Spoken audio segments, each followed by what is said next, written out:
Purple Daily is daily Vikings entertainment. We just want the Vikings to win a Super Bowl before we die. I will ride with this group. Seriously, man.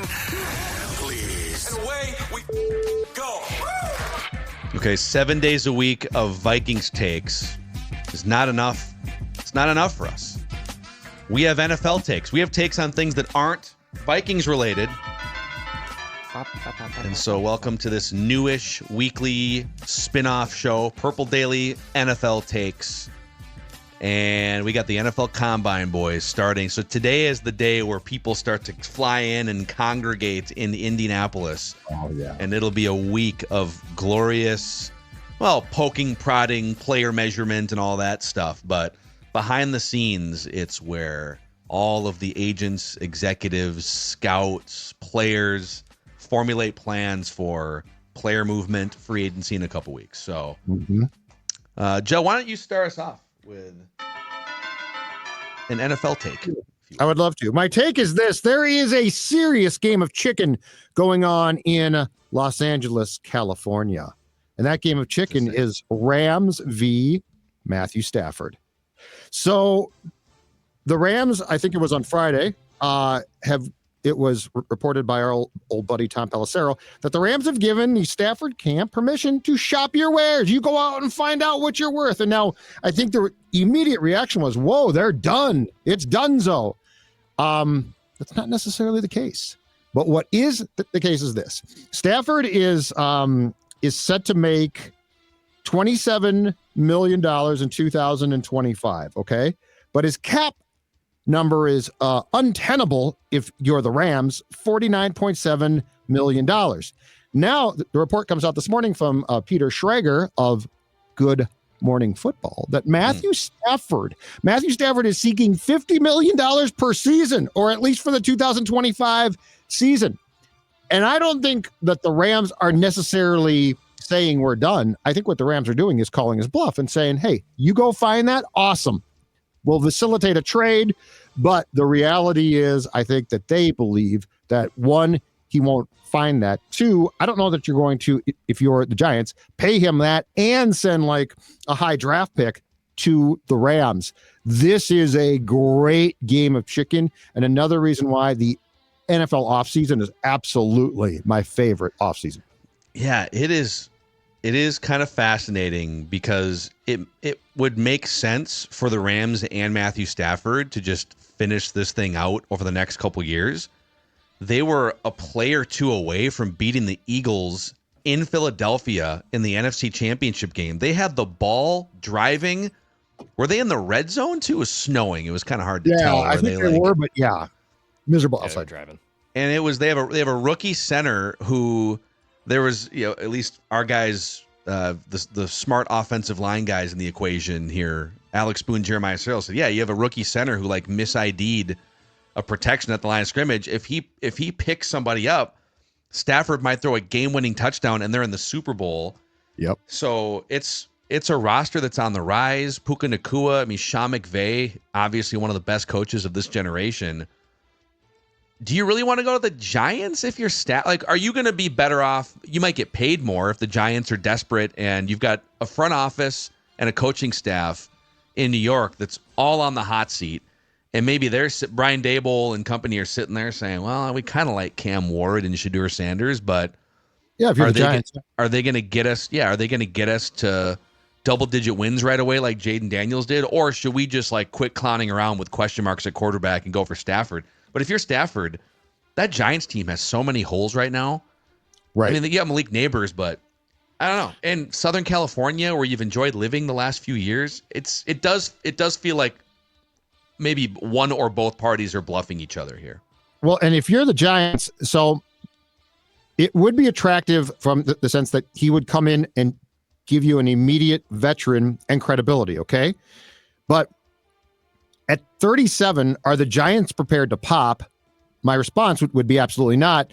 And if that's not the case, are they going to give him a 3-year contract and take him to 40, which, for most people, not Tom Brady, but for most is ancient. So I just have a lot of questions here, but I think the Rams are probably being very smart. So instead of like trying to shut him down and say, you're not worth that, here's what we're going to give you, creating probably a contentious, unnecessary situation. I love this one. Go shop your mirrors.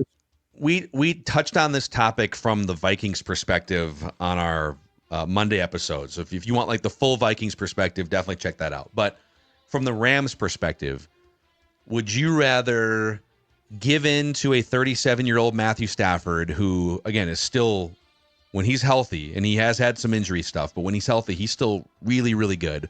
But he is teetering on that age curve just because Tom Brady did it until he was 44. Yes. We kind of think that, now every quarterback. Now, 37 is still like very much the age cliff for most non-robot quarterbacks. So take Tom Brady out of the equation.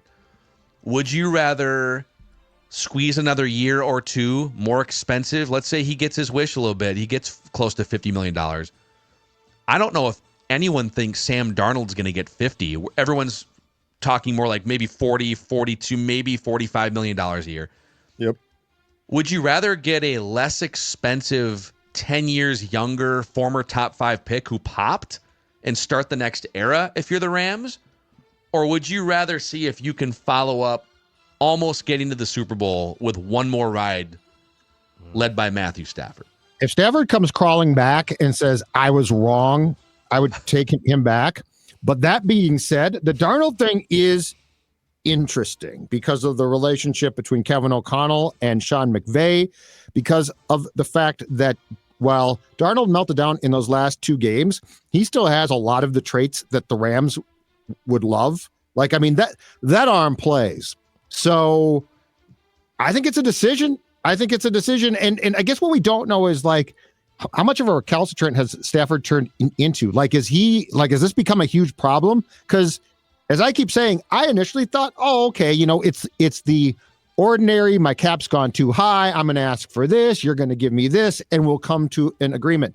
Now it feels a little bit more contentious. So if he's going to make this a pissing match, the Darnold thing, I think, is a definite factor. Like, I don't think it's a pipe dream to believe that McVay could be convinced that, 3 to 5 years of Darnold and for Darnold's purposes too, you guys, if you look at this, what a situation, right? Because I keep saying if he goes to the wrong place, this could be over, despite the talent. And McVay would not be the wrong place.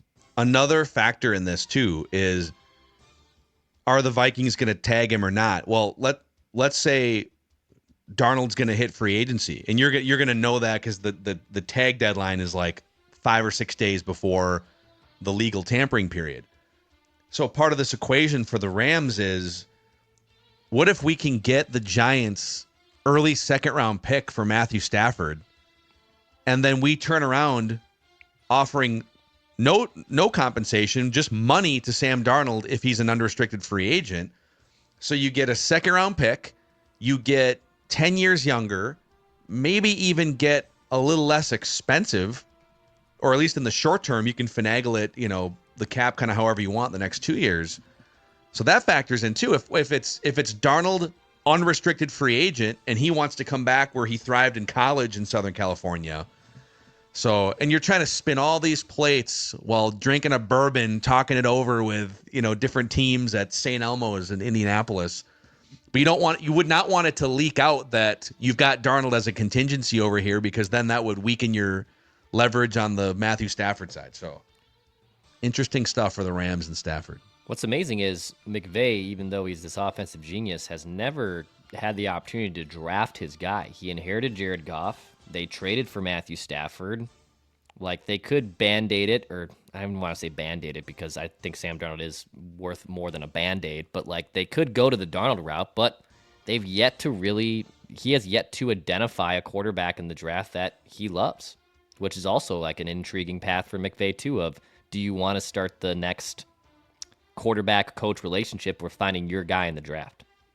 And this year's draft class is so thin, and there are some rumblings that the Ram, I know like Cowherd reported on his show a week ago that that the Rams were, I don't know if they've officially asked for this or if it's more just like an internal conversation, but they were eyeing the Giants' third overall pick. Oh, you want Matthew Stafford?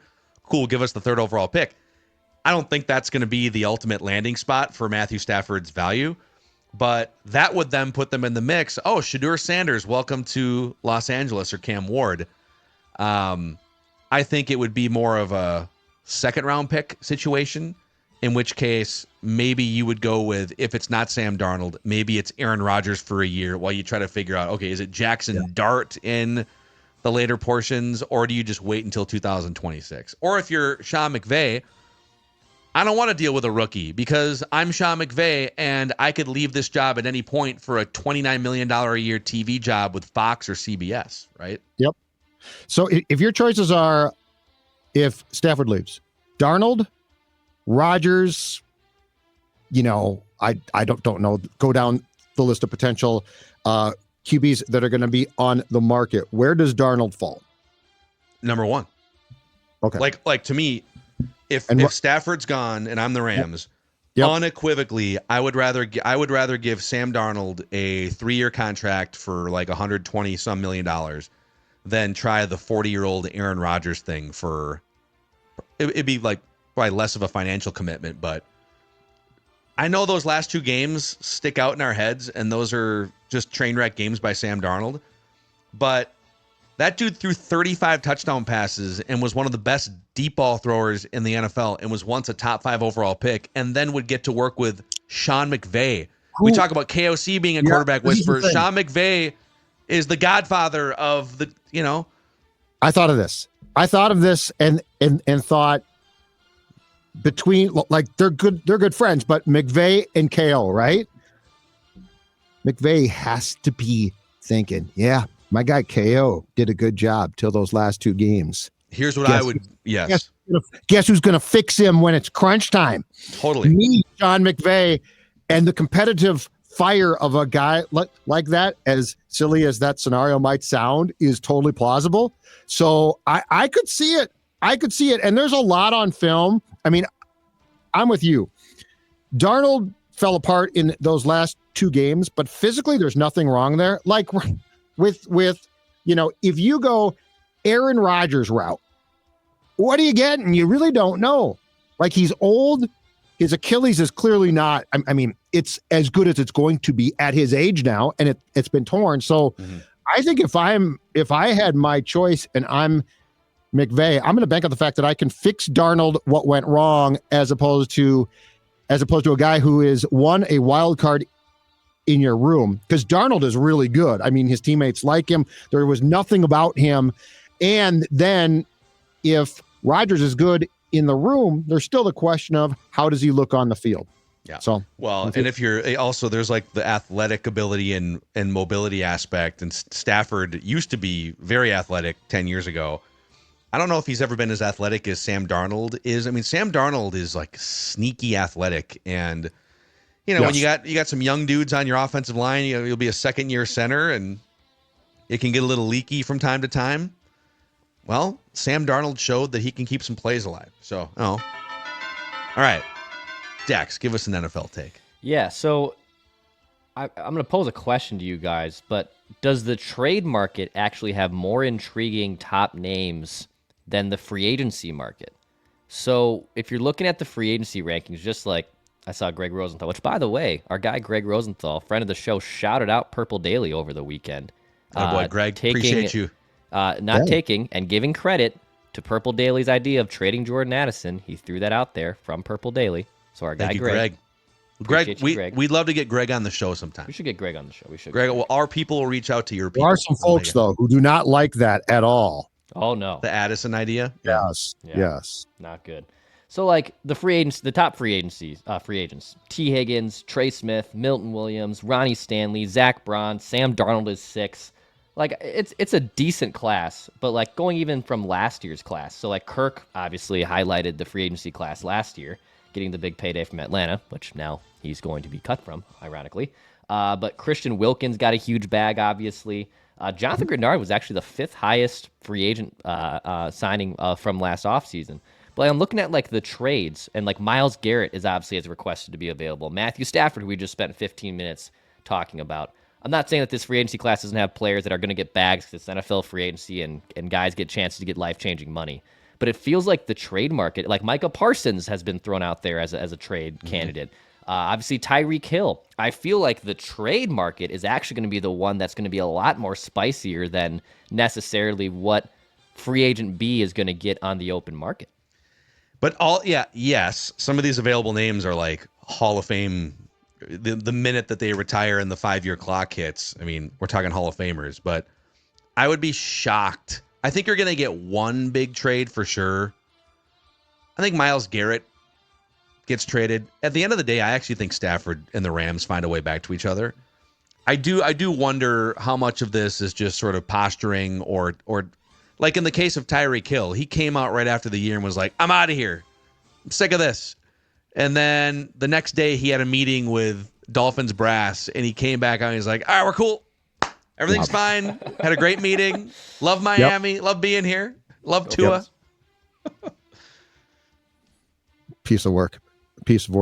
I think the thing too is what's weird about this is the amount of subterfuge and the amount of conversations that take place about players who ultimately won't get traded.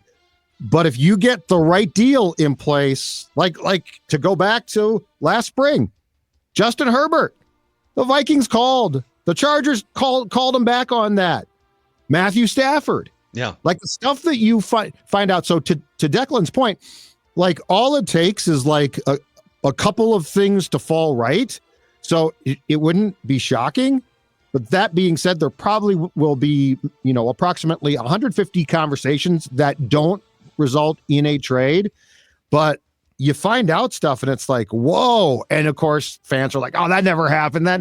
It's like, well, Schefter's saying it happened. I'm willing to bet it did. The NFL seems to be, in recent years, a lot more NBA-like in some of the things that get talked about and that actually happen. I mean, hell, like Stafford and Goff got traded for each other back a few years ago. That was one of the more NBA-like trades that you will see in the NFL. Okay, back to Judd. All right. The NFL Scouting Combine is now the single best off-season event convention in all of sports. Now, all of sports, it's the best. It's the best off-season convention.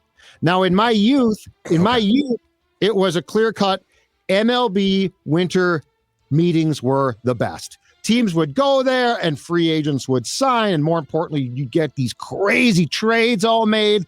And it was like a week of just baseball cocaine. It was great. Snort the third base. Meetings still go on, but it's not the same. And you certainly don't get the action. You get some stories. It's, it's not dead. But the scouting combine is where everything brews now. And it used to be, well, the scout, it used to be the draftniks, right? Like, I want to know how this guy does in the shuttle run. I want to know this. And those are still important. But I would argue within about the last 10 years or so, it has just taken off as a factory for speculation and for late night conversations. And the sun comes up and everyone sobers up and says, that was a good trade idea. Let's explore that. Did we call that into the league office? I can't remember. Crap.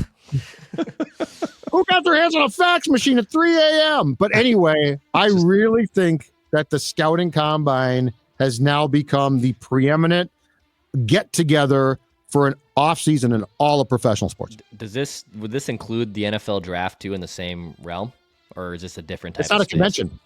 Not so you're saying, well, okay. you kind of said event. Yeah, so that's what I was. So, convention or gathering. That makes sense. Yep. Okay. Which the NFL draft is kind of a convention. It's a gathering and a convention. The NFL draft doesn't.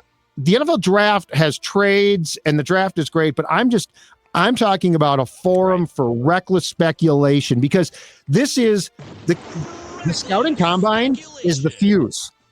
And somebody takes gasoline, pours that on the fuse, strikes a match, and they walk away. You know what? It almost needs a rebrand, because the marketing of the NFL Combine by the league even is still, all right, we're here to watch the future players of the NFL run around in tight clothes. It's the underwear Olympics, and now we take you to the 3-cone drill where these running backs, it's like, all right, that's for the hardcore film breakdown football wonks. And I might duck in on a Saturday afternoon to see offensive linemen try to break a 5-second 40-yard dash. But to Judd's point, it's really less about that that's the core and the crux of why everyone descends to Indianapolis. But it's really from a fan interest standpoint. It's the backroom dealings, it's the rumors, it's the conversations, it's the seeds being planted for your favorite team acquiring a free agent or finalizing a trade. So, yeah, I used to kind of look, I don't know, the NFL Combine like 10, 15 years ago. I can only take so many of these obscure drills as a fan of football watching on TV. We really need like hidden cameras at St. Elmo's and hidden microphones so you can pick up what are they talking about there? Like a Hard Knocks Combine type of thing. Hanging out at the bar, sipping a cocktail, dark sunglasses in play, right? Yeah. They're on, hat pulled down, Jerry Jones saddles up, doesn't know it's you. He's like, oh, yeah, we should definitely make that trade, and I'm going to fire this guy. It's like, I can go report that. It's like that scene in Wolf of Wall Street when he barges into Leo's office and he's like, $3,000 for dinner? What do you mean you did $3,000 for dinner? Well, it was the champagne. We had the caviar. Yeah, the caviar was great. That's basically what the business office is looking at. Kwesi, what did you do? What did you do, Kwesi? How much money does that St. Elmo's? I'm going to pull up that menu here. Too. It's called St. Elmo's, right? Yeah. You've had a couple meals there in your. I've been there. Yes. Yep. Okay. Menu. It's Let's all like pick the a steak. I'm place. gonna pick a steak. Starts being paying, of course. You do need a reservation this week, or you're probably out of luck. Probably had to make it 2 weeks ago. Yeah. Menus. Okay, dinner menu. So they're known for their shrimp cocktail is what they sling for Great the pregame. appetizer, but check out like the steak. The steak New York price. strip. There's a 14. So I'm a New York strip guy. That's always my go-to at a steakhouse. I like a New York strip. So 14-ounce strip is $69. Let's go. Oh, Boy, God. the tomahawk ribeye for The porterhouse. $150. The porterhouse is a 28-ounce steak. Phenomenal. Could you Gigantic, imagine dude. $72 of just Oh, the pure Phenomenal. American red look at meat? This show has to be at the Combine next Twin season. tails. All of Twin us. I'm telling you, tails. no. Well, Judd and I were talking just like off mic last week. We used to do some traveling, like our old radio show. We did Radio Row when the Super Bowl was here in Minneapolis. Cocktails. But we've kind of talked about it'd be fun to take Purple Daily to Radio Row Yeah. because it would be kind of on our own schedule. We wouldn't have to sit there like live for 4 hours. And I think part of the anxiety of Radio Row is, okay, the 5 guests that you booked for these specific time slots, did they get hung up on another radio station? And it's a total cluster bleep. But doing everything kind of on demand and then sending reporter Judd to the NFL Combine. I think we legit should do that next year.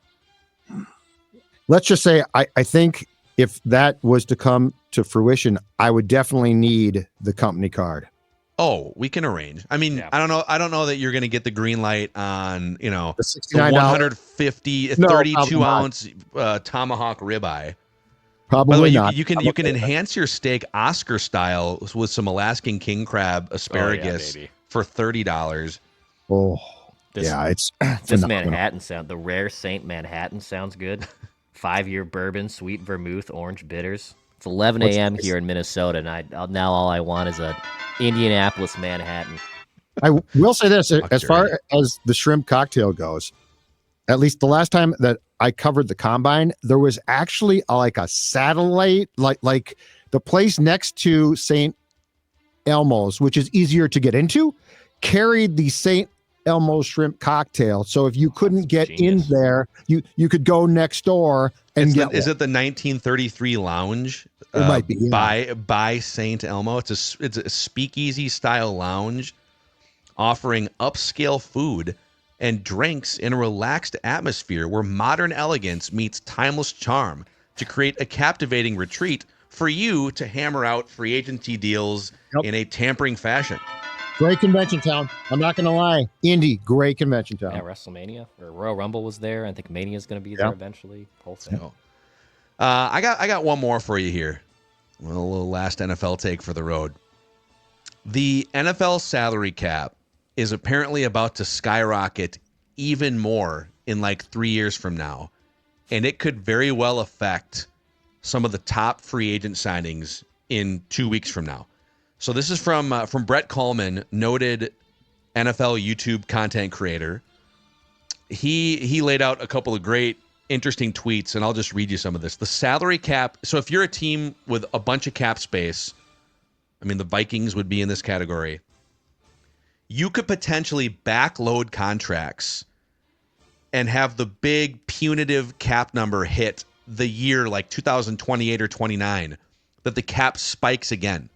Mm-hmm. And he lays out a couple interesting points here, that the NFL is changing how they measure ratings. So they've just been measuring, like most sports leagues, with the Nielsen. Nielsen has had a monopoly on TV and radio ratings in this country for decades.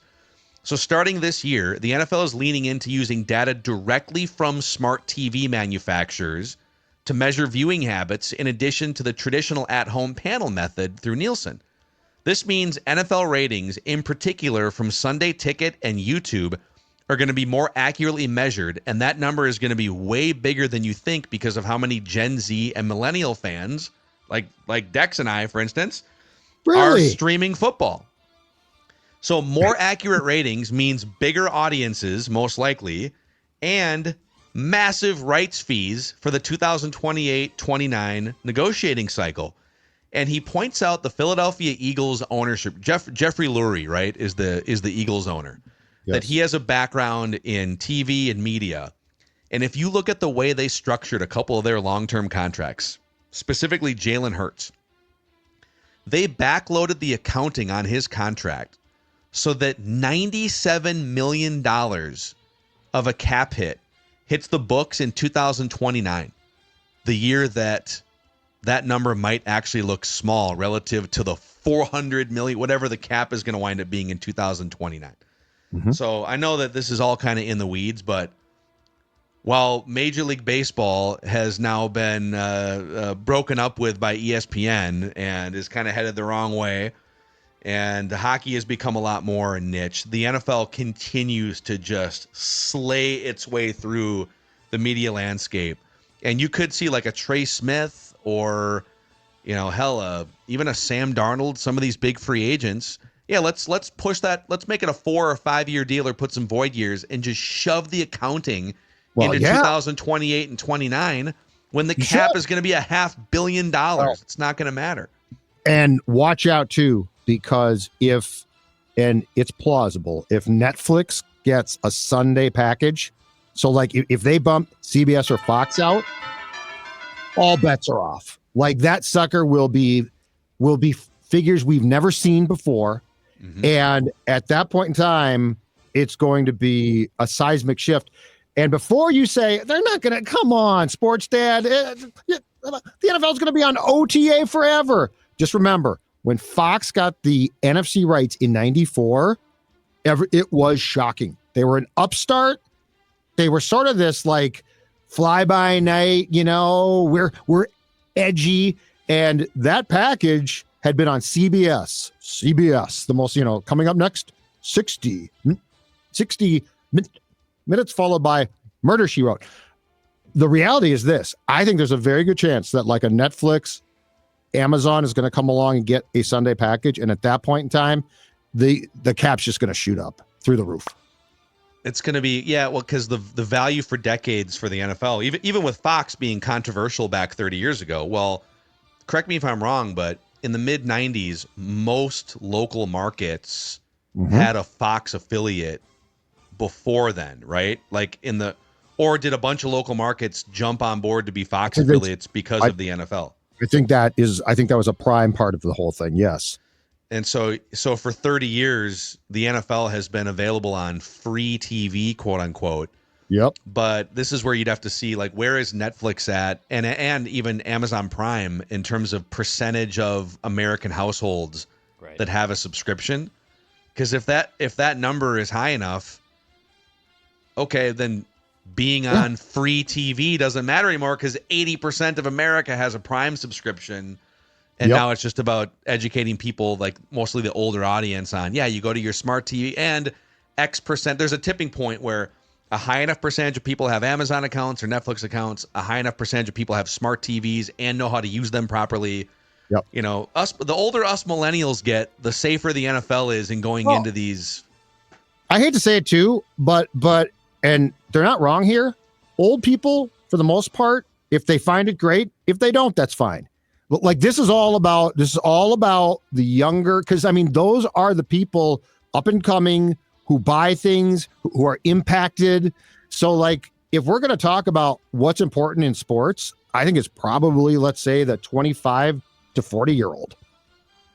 And after that, it's great. But you know what? People will find it. Of course they will. And Netflix, as popular as that is right now, can you imagine if they came out today and said, we just got, the Sunday AFC package? It'd Any be sports fan who didn't groundbreaking. get it Yeah.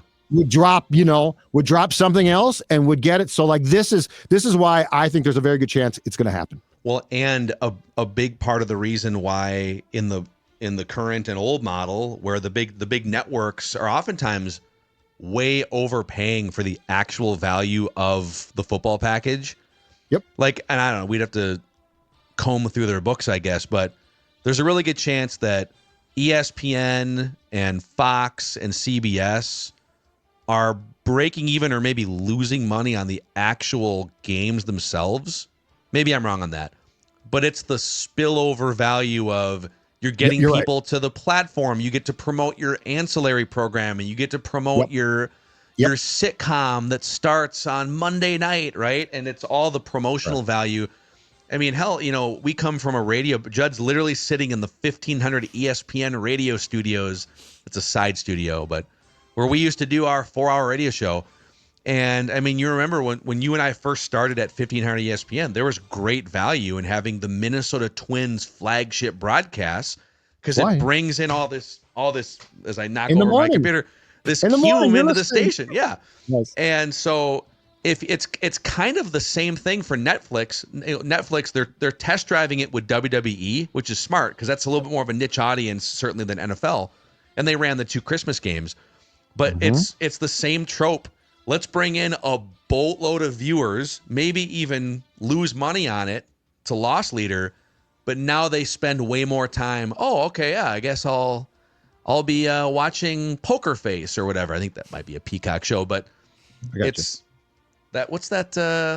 Those campers that wound up dying. That's a good Netflix show. We just started No Good Deed over the weekend on Netflix. You guys seen that one? It's got Luke Wilson, Lisa Kudrow, Ray Romano, Linda Cardellini, kind of a loaded cast. Linda Cardellini is great. Love Linda Cardellini. Big fan. She's fantastic. See, listen, more people would discover that show if the National Football League. Fox largely got the rights to say, coming up on Wednesday, 90210 Melrose Place. In fact, I think if you go back and look, if I'm not mistaken, when CBS lost the rights in 94, that's where their shows all went in the crapper because there was no promotion for them. Yeah, it's a massive, massive promotional force. Yeah.